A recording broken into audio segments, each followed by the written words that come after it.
आगरा में कई बार विधायक और पूर्व कैबिनेट मंत्री रहे दिवंगत रघुवर दयाल वर्मा की फर्जी वसीयत तैयार करके पुश्तैनी जमीन पर कब्जे की साजिश की गई है। तहसील प्रशासन ने पूरे मामले की जांच में फर्जीवाड़ा पाया है। इसके बाद थाना शाहगंज में धोखाधड़ी का केस दर्ज किया गया है। आवास विकास कॉलोनी के सेक्टर 3 के रहने वाले राकेश वर्मा पूर्व मंत्री रघुवर दयाल वर्मा की बहन के नाती हैं। उन्होंने पुलिस को बताया कि उनके बाबा की मौत यानी कि मृत्यु 11 जून 2011 को हुई थी। उनकी मृत्यु से 5 वर्ष पहले पत्नी छोटी देवी की मृत्यु हो चुकी है। उनकी कोई संतान नहीं थी। 2 बहनें धनवंती और भूदेवी की मृत्यु भी हो चुकी है।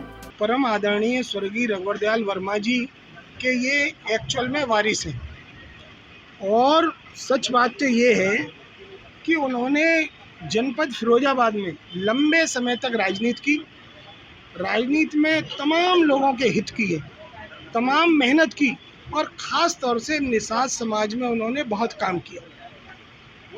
जनपद फिरोजाबाद सहित पूरा प्रदेश जानता है कि वो कैबिनेट मंत्री रहे और कैबिनेट मंत्री रहते हुए उन्होंने गरीबों, दलितों, शोषितों का जितना भी हित कर सकते थे किया। उनके एक्सपायर होने के उपरांत एक फर्जी नाती का जो भंडाफोड़ आज हुआ है वो पूरा प्रदेश और जनपद फिरोजाबाद जरूर उसे देखेगा। जो उनकी ज़मीन थी, जो उनका घर था, जो उन्होंने मतलब उनकी जो सारी चीज़ें किस तरह से लोग ले गए और फर्जी नाती बनकर राजनीतिक लाभ भी लिया। एक्चुअल में राकेश वर्मा जी उनके एक्चुअल वारिस हैं। उनकी 2 बहनें थी। उन बहनों के जो पुत्र, बेटा और बेटी वही एक्चुअल वारिस हैं। ये न्यायालय ने भी घोषित किया है और जब न्यायालय ने घोषित कर दिया उसके उपरांत उनके खिलाफ जो FIR हुई है, FIR हुए लगभग 15 दिन हो गए, अभी तक कोई कार्रवाई नहीं हुई। पीड़ित परिवार के सभी लोग माननीय मुख्यमंत्री से लखनऊ मिले, लखनऊ में उन्होंने प्रेस की, आगरा में कमिश्नर से मिले, आगरा में SSP से मिले और दर दर की ठोकर खा रहे हैं। रघुवर दयाल वर्मा की मृत्यु के बाद उनकी ताजगंज के नगला पेमा में 28 बीघा पुश्तैनी जमीन के वारिस उनकी बहन के बेटे छबिराम वर्मा, सोरन सिंह, रामसनेई और नाती रविंद्र कुमार और नरेंद्र कुमार थे, जो कि तहसील के दस्तावेजों में उनका नाम अंकित हो चुका था।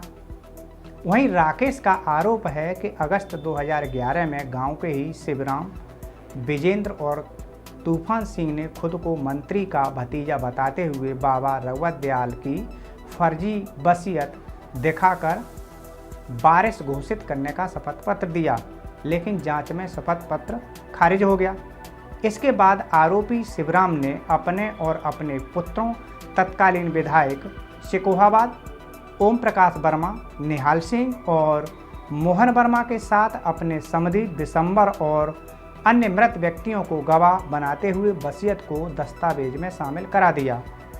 इस वसीयत को 8 जुलाई 1981 का दर्शाकर बाबा रघुवर दयाल और तत्कालीन तहसील उप निबंधक तेज बहादुर के फर्जी हस्ताक्षर कर दिए।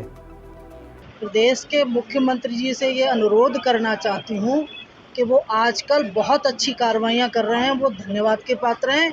उसी को दृष्टिगत रखते हुए इस गरीब लाचार परिवार के साथ, दोनों बहनों के बच्चों के साथ जो अत्याचार गलत तरीके से गलत फर्जी वसीयत बना करके राकेश वर्मा जी के परिवार के साथ और धनवंती देवी और दूसरी बहन का नाम है, क्या नाम है दूसरी बहन के, भूदेवी जी के परिवार के बच्चों के साथ जो गलत वसीयत करके इन लोगों के परिवार के साथ गलत किया है पूर्व विधायक ओम प्रकाश वर्मा जी ने।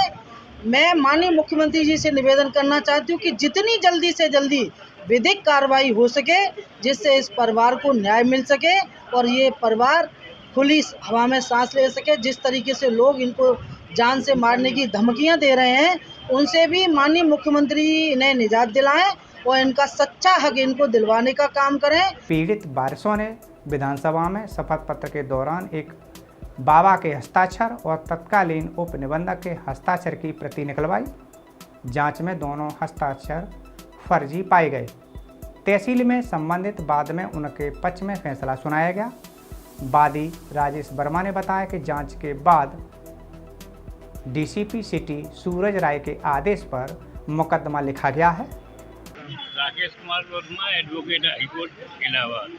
राकेश जी फिरोजाबाद आए हैं, प्रेस कॉन्फ्रेंस कर रहे हैं, आखिर क्या मामला है और किस ये संपत्ति को लेकर आप प्रेस कॉन्फ्रेंस कर रहे हैं? लगभग कितने करोड़ की संपत्ति है और क्या मामला है?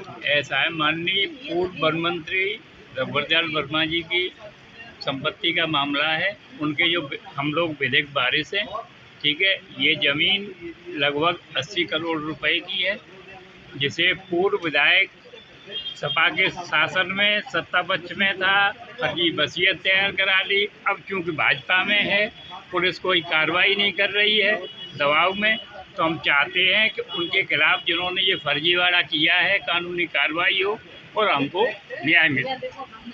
कोर्ट में आपने केस लड़ा है, जीते हैं, फैसला आपके पक्ष में आया है, उसके बाद FIR हुई है। लगभग कितने सालों से आप ये कोर्ट केस लड़ रहे थे? और 2011 से। फैसला कोर्ट का कब आया है?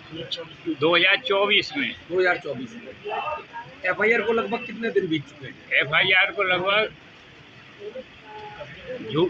10 दिन के करीब 10 दिन हो गए। 10 दिन हो चुके हैं, लेकिन अभी तक पुलिस ने कार्रवाई नहीं की। फिरोजाबाद आने का आपका क्या उद्देश्य है? फिरोजाबाद आने का हमारा मेन उद्देश्य ये है कि समाज को हकीकत पता चले और ये लोग किस तरह से अन्याय कर रहे हैं वो उजागर हो और इनके खिलाफ कार्रवाई हो।